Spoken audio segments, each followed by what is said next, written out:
से जोड़कर रखती है। अगर आप हर पॉइंट पर इस फोर्स को गौर से देखें तो ये तो सर्कल के सेंटर से आउटवर्ड डायरेक्शन में एक्ट कर रही है। इसे हम सेंट्रीफ्यूगल फोर्स कहते हैं।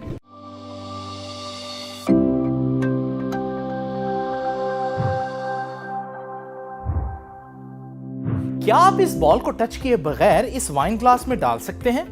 बज़ाहिर आपके लिए ऐसा करना मुमकिन नहीं है, लेकिन अगर आप सेंट्रीफ्यूगल फोर्स के बारे में जानते हैं तो आप ऐसा कर सकते हैं। तो आइए डिस्कस करते हैं कि सेंट्रीफ्यूगल फोर्स क्या होती है।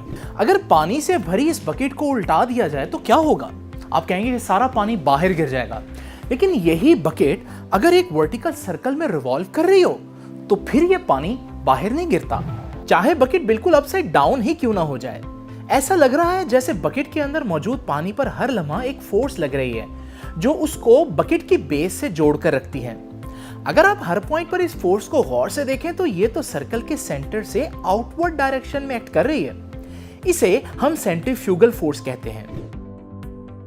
So centrifugal force is an apparent force acting radially away from the center of the circle.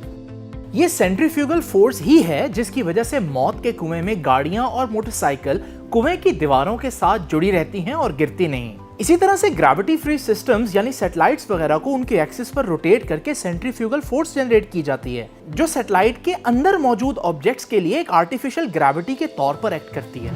अब आप समझ गए होंगे कि ये सेंट्रीफ्यूगल फोर्स ही थी जिसकी वजह से बॉल इस वाइन ग्लास की दीवारों के साथ कनेक्टेड रही और गिरी नहीं।